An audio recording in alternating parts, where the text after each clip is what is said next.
ladies first. I'm Barbara, And I'm Jack. and we've been married. 66 years.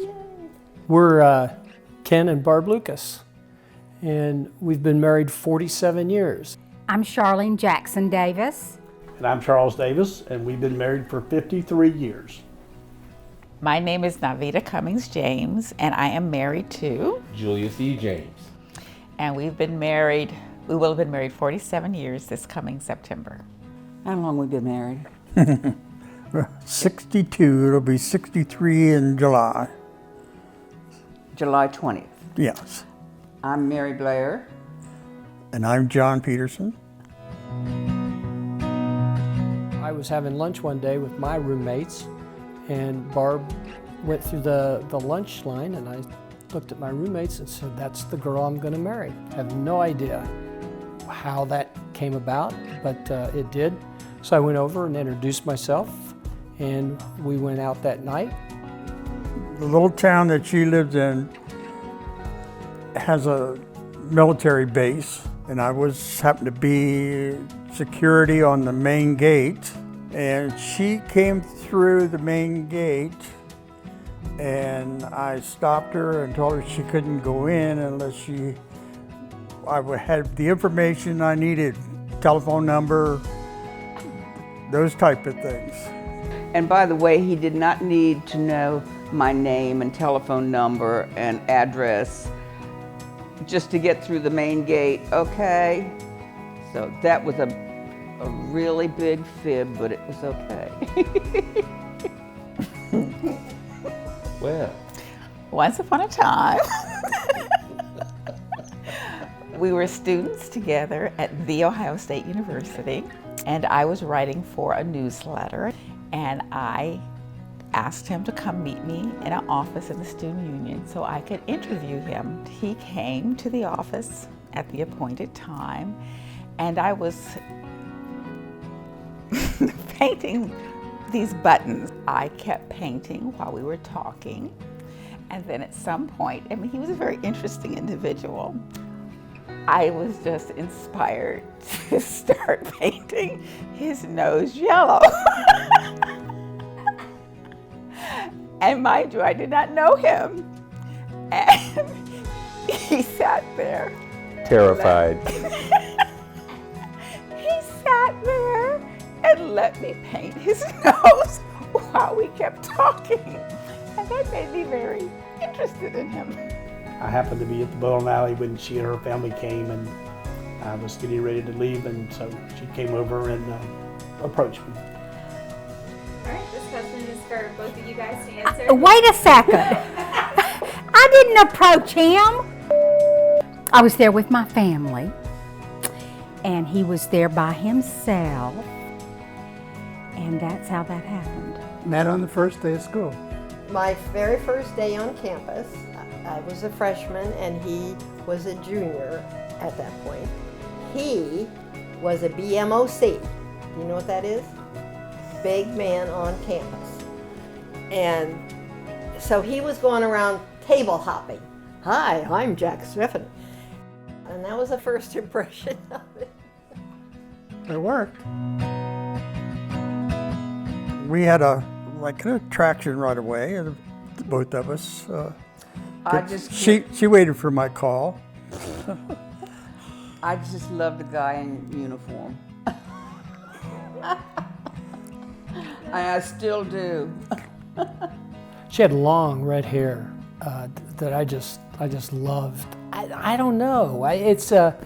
She's just an amazing woman, and I was always shy around girls at that time, and was uncomfortable asking any girl out on a date. But this one, I had to do it.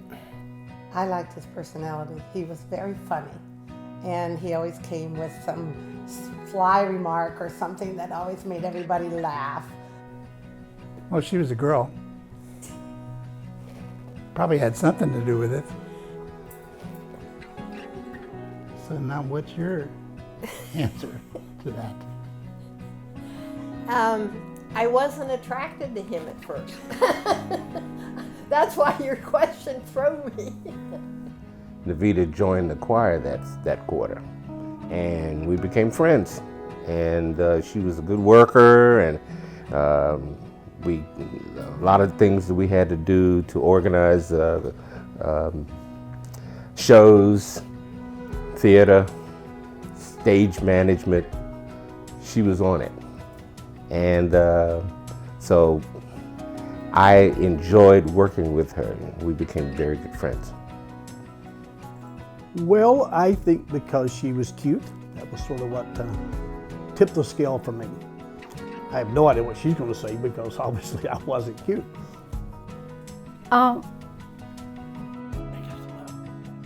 Make something up? Yeah. Well, I mean, I guess we were interested in the lane being vacated, so that's why I went over there. It just kind of happened. And, you know, it was almost at that point, we're going to get married. So you want to go shop for a ring kind of thing. She was just that type of person who, you know, I fell in love with right away. It's you know when you know. It was pretty fast. It was pretty fast. I think the next day I figured it out. To the bowling alley, went out to have something to drink, and got to talking, and I said, "There's a pretty nice lady here." So I think that's where it started. This guy was, you know, older than I was. He was a radio announcer. He used to dedicate music to me and all that kind of stuff. Oh my. And I did. I pretty much committed to him, and I went down and I met him, and when he walked toward me, I went, "What am I doing here? I do not like this guy. I like Jack Stephanie." Well, it probably took a little more serious turn at that point. I knew how bright she was. This is a woman who finished a bachelor's degree in 3 years. I knew, and I like smart people. I enjoy being with smart people. They challenge me, and they make me grow. I started thinking, well, if she can make me grow, maybe I can make her grow too. And let's see what we can do with that. And so that's what we did.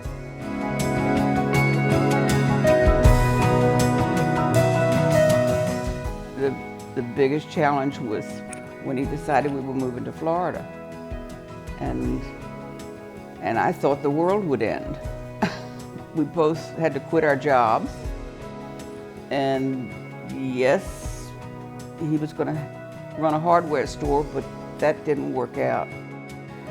And I went back to work, and it just was a really hard time trying to figure out, you know, how we're going to do this. And of course, the children did not want to move to Florida either, but thank God they did, because they met such wonderful spouses, and oh my dear, that I can't say enough about that.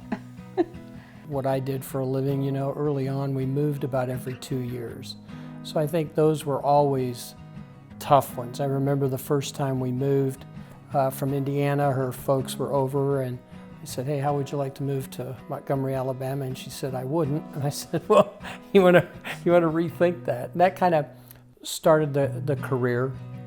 I think one of the things, Ashley, that we've always grabbed a hold of is it's more important to be in love than it is to be right. We always believed in our family too, and early on we decided that you know, he would work and I would stay home with the kids. Yeah. And we were very fortunate to be able to do that.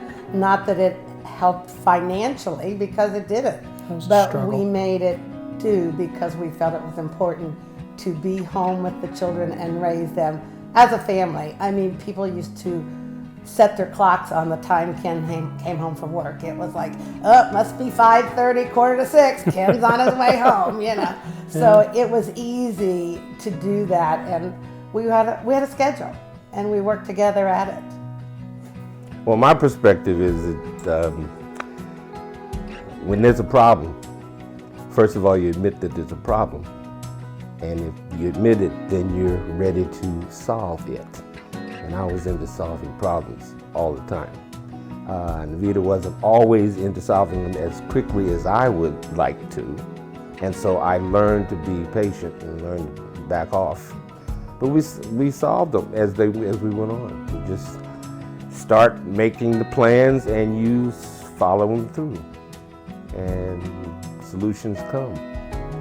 I think the tough times early on, particularly the financial tough times when I was in school and she was working, I think sort of build a foundation for, let's work together and work through this. And I have to give him kudos too, because he really has been he's had the most stick-to-itness. Because there have been times in our relationship that I wasn't sure if I could stick it out, where he just never thought it was an option. I think going back to what you've asked, I think the first big hurdle that we had, it was when he went to OCS and I was still at college, and I was miserable and scared, but that's the way it was. But we've never fought. We have never had a fight. We've disagreed. We've talked everything out. And our faith, I think, helped us tremendously. No question. We had trouble having a family, and that was very difficult for us. But we've always done everything together. Everything. But we did whatever it took. We just did it, and we did it, and we just talked about it, didn't we? Yeah. Well, I think the key word is having respect for each other and helping the other person in a marriage become all they can become or want to become. And to me, that's the best thing you can do for the one you love. Too many relationships don't start out with that in mind. We did.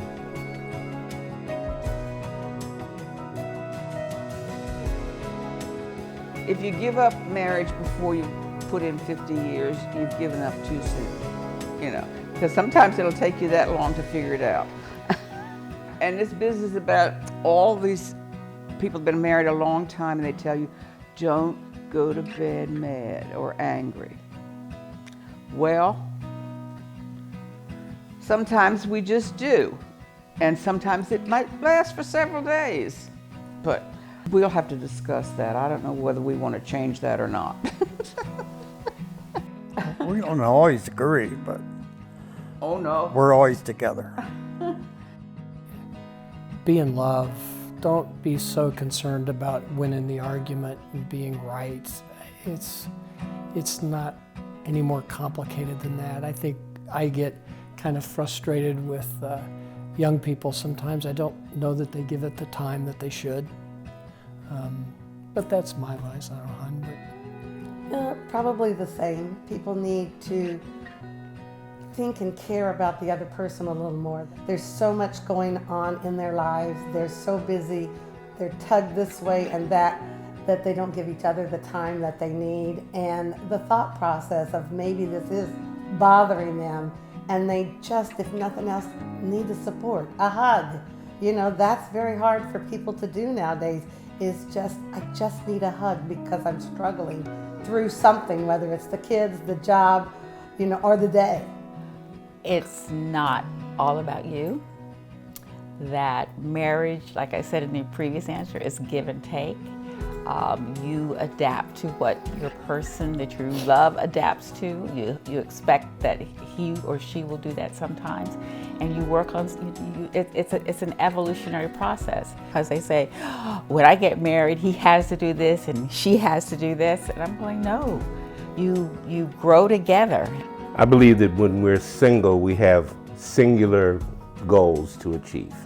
But when we come together, we now have 3 goals to achieve. Our individual goals and our collective goals.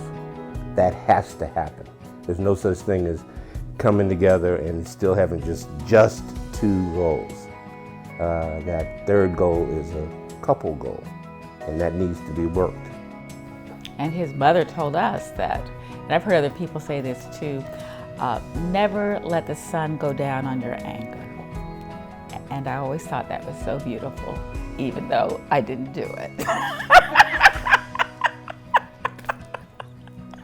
Don't go into it thinking that it's going to be perfect, you know, for 50 years or 75 years, that there are going to be challenges. Yeah, I think the way we started with having a common goal and a common commitment, you know, is a good thing. And try to align, you know, those things early on. I think you have to marry your best friend. And I think you have to like the person before you love them. And I think that if that's the sequence that you travel through, then you're on the right track. I would because agree with Jack that. Stephanie is my best friend. He always has been and always will be.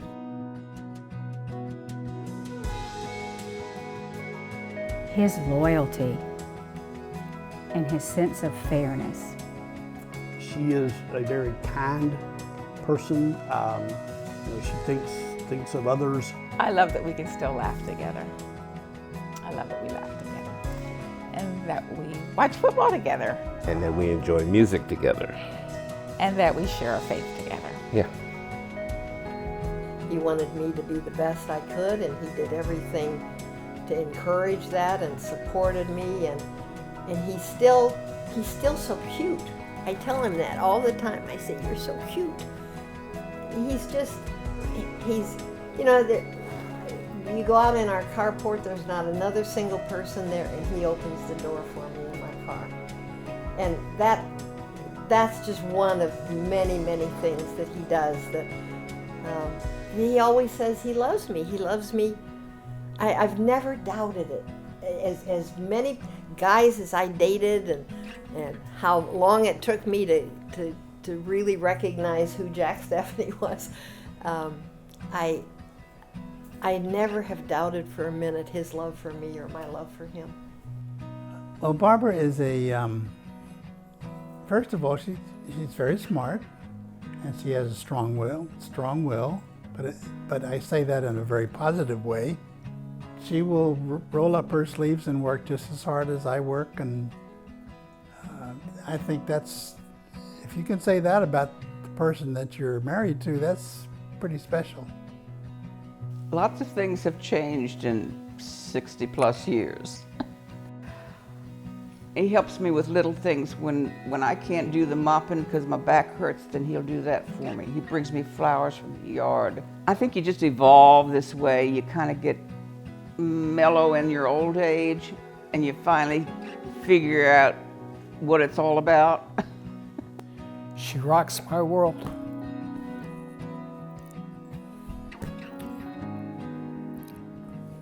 She,